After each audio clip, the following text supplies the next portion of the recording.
I got a comment from No Name again, and this comment he was asking about how he can tell if something is a good deal. He says he's got a couple. I think he said 32 grand saved up. He's living at home for another year, but he's interested in buying his own place and wanting to buy a place fairly cheap, close to the Fairfax, Virginia area. So he asked, "How do I know where a good deal is, and how do I search for a property?" My suggestion is there's some really good websites out there. He asked about Zillow.com, Realtor.com, and while I do use Realtor.com, one of my favorites is Redfin.com. That's Redfin.com, and I'll show you that here on screen. One of the things I like about Redfin.com is you have access to all the pictures that they post in the MLS, all the pictures they post publicly anyway, and you also have access to little charts where you can change to see what the price is per square foot for different homes. That helps a lot because that helps you kind of see what's a good deal and what's not. Quite often in the real estate world, valuating a property is based on price per square foot. Now that's not everywhere, but that's a pretty good rule of thumb to use price per square foot.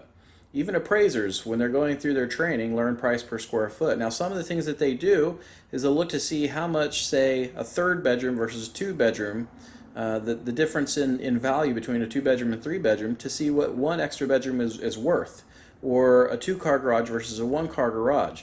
And they'll compare that against other homes that are sold in the area. Redfin.com, if you check the right spots, will tell you what homes sold for. The same thing goes for Realtor.com. You can find out what properties sold for. In doing so, you can find out what the price per square foot is and compare that to what you're looking to buy.